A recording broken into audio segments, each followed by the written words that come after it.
crear un nuevo periodo. Partimos de nuestro sistema, estamos en el menú principal. Desde el menú principal accedemos a periodos. Ahí vamos a ver los periodos que tenemos. Podemos ver que están en verde los periodos que están activos. En este caso, nosotros tenemos el periodo de julio activo. Tenemos 174 recibos que han sido editados y creados en el periodo de de julio. Y vamos a crear el periodo de agosto. Partimos que el proceso de crear periodo implica establecer una serie de parámetros y configuraciones para el siguiente periodo o para un nuevo periodo, no necesariamente el siguiente. Y después deberíamos liquidar todos los empleados, todos los sueldos. Ahora bien, el sistema tiene una funcionalidad que nos permite copiar los recibos de un periodo anterior. Normalmente se copian del periodo inmediato anterior, pero podríamos copiar de 2 o 3 meses para atrás, no hay ningún problema. Si tenemos una planta que fuera temporaria y otra que fuera permanente, podemos copiar en los periodos permanentes de la planta permanente y cuando llega la época estival y accedemos a la planta temporaria, copiar del mes del año anterior. En nuestro caso vamos a copiar del periodo inmediato anterior, es decir, de julio. Bueno, procedemos a crear. Entramos a la opción Nuevo y nos indica que creemos el periodo. Debemos indicar el mes, es decir, agosto, que es el que vamos a crear. Podríamos establecer algún periodo adicional a agosto. ¿Qué son los periodos adicionales? Si nosotros queremos hacer una liquidación intermedia y presentarla en la AFIP junto con agosto. Por ejemplo, el 20 de julio vamos a hacer una liquidación. El 20 de agosto vamos a hacer una liquidación parcial. Podemos hacerla como un periodo adicional 1 de agosto para que después en la declaración de AFIP salga todo junto con el periodo de agosto. Indicamos el año, en nuestro caso 2024, y el ID del periodo y el nombre del periodo lo dejamos en blanco. Si quisiéramos podríamos indicarlo, pero si lo dejamos en blanco automáticamente nos va a armar un nombre estándar y que va a ser uniforme en todos los meses. Va a decir agosto del 2024 o adicional 1 de agosto del 2024. Si nosotros hacemos un adicional, podríamos escribir ahí sí después o antes el nombre para que establezca un nombre. Pero si lo dejamos en blanco, lo establece con el valor por defecto. La fecha de pago para el periodo de agosto debería ser, si no me equivoco, el 5 de septiembre. Y la fecha de depósito de ANSES y depósito de IPS es cuando se realizaron los aportes correspondientes a ANSES y correspondientes a IPS. En nuestro caso, nosotros hacemos todos los aportes el cuarto día hábil, junto con los sueldos. Es decir, el 6 pagamos y el 6 de agosto pagamos los últimos aportes. ¿Para qué son estos datos? Estos datos aparecen en el recibo de sueldo. Es obligatorio establecerlos en el recibo de sueldo e indicar, no específicamente si es de ANSES o de IPS, pero si el sueldo es de ANSES, el último aporte se realiza con los datos de ANSES. Y si es de IPS, el último aporte se indica la fecha. ¿Por qué tenemos las fechas separadas? Porque podrían ser distintas. Entonces podemos indicar los dos y a los sueldos que hacemos aporte ANSES indica la fecha ANSES y a los sueldos que hacemos aporte IPS indica la fecha IPS. Y entonces en cada recibo de sueldo tiene su fecha correcta. ¿En qué banco fue realizado? Nosotros puntualmente lo hacemos en el Credicop todos los aportes. ¿Y qué mes se estuvo aportando? En nuestro caso, se aportó, el último aporte que se hizo fue julio. Julio del 2024. Entonces va a decir, en el recibo de sueldo va a decir julio de 2024, se aportó en el Credicop y se aportó tal día. Bien, ahí tenemos ya generado nuestro periodo. En este caso, el periodo nos permite eliminarlo. ¿Por qué? Porque no hay liquidaciones en este momento en ese periodo. Si nosotros entramos a modificarlo, fíjense que el ID ya lo creó y el nombre también ya lo asignó. Estamos ahí. No hay sueldos de ese mes. Si nosotros entramos a la liquidación, vamos a ver que las liquidaciones están todas vacías. Ahora, la cabecera de la liquidación se crea cuando entramos o cuando copiamos. Y esto significa que si nosotros entramos a la liquidación, nos va a completar con los días en 0 o en 30 y con el coeficiente en 0. Entonces es preferible haber copiado los sueldos antes. ¿Cómo copiamos los sueldos?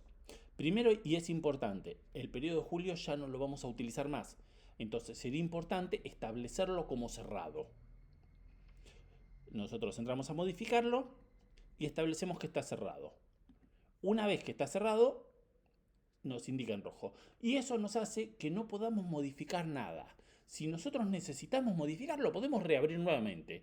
Le quitamos el periodo cerrado y con eso podemos modificarlo. Pero no vamos a modificarlo por error. Por eso es importante mantenerlo cerrado. Por otro lado, el sistema, cuando tengamos más de 3 periodos abiertos o 3 periodos abiertos, nos va a empezar a tirar mensajes de presta atención porque tiene muchos periodos abiertos y no debería tenerlos. La lógica es mantener un periodo abierto o a lo sumo 2 en junio y diciembre, que tenemos el periodo y el SAC. Con eso deberíamos estar.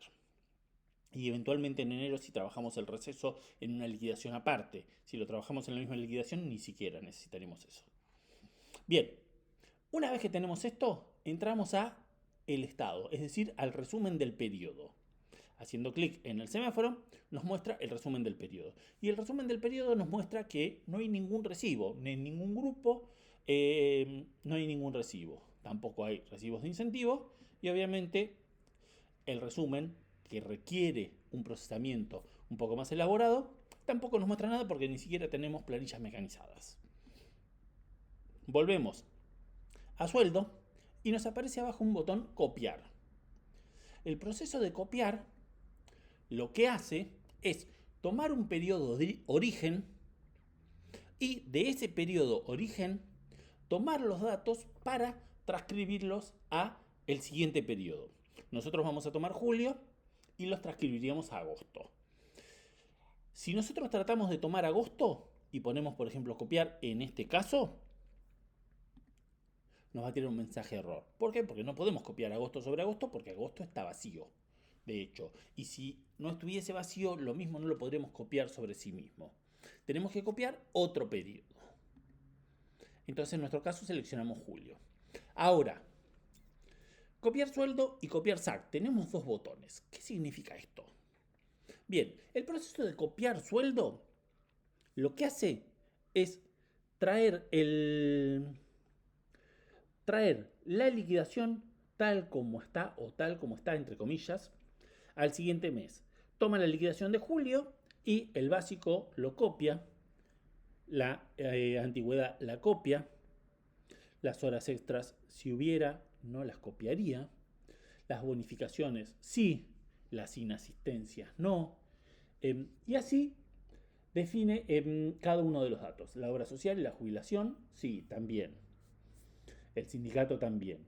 Hay determinados ítems que están previstos que no se copien. Por ejemplo, una inasistencia.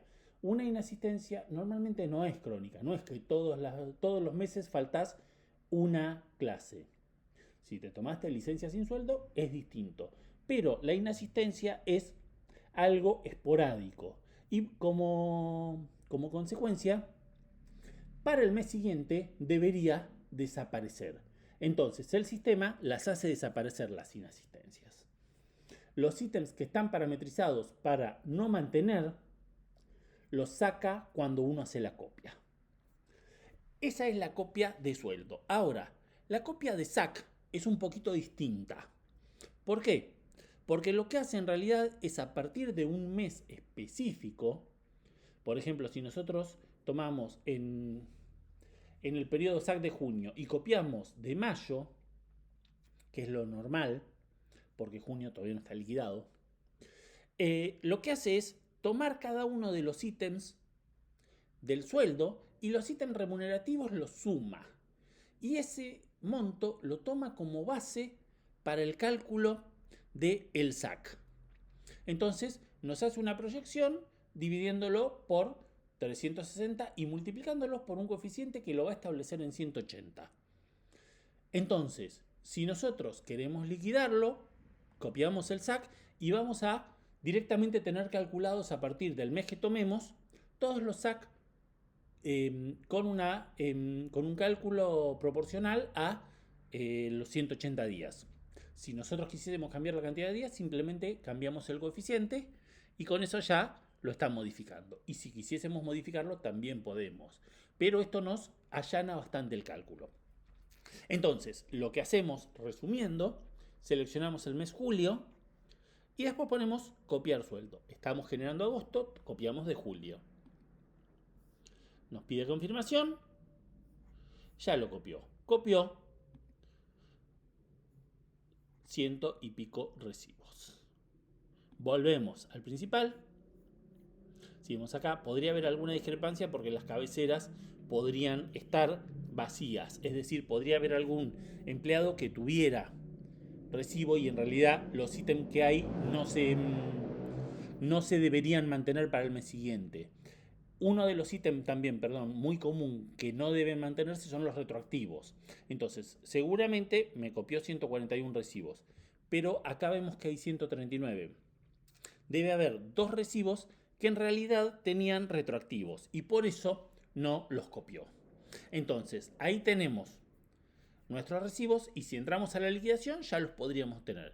Ya con esto podríamos trabajar normalmente. Si hubiese cambiado algún coeficiente, nosotros tendríamos que ir, algunas constantes. Desde constantes, descargamos las constantes y ahora nos permite descargar constantes de agosto. Entonces ahí busca, verifica las constantes que hubiere y nos permite establecerlas. Recordamos que en muchas ocasiones las constantes cambian 2 días antes o el mismo día que estamos empezando a liquidar. Lamentablemente, las paritarias no llegan con suficiente antelación como para poder planificarlo con tiempo, pero es lo que tenemos. Con esta herramienta podemos descargar las constantes de último minuto. Bien, y con esto ya tenemos nuestra liquidación disponible para poder empezar a trabajar.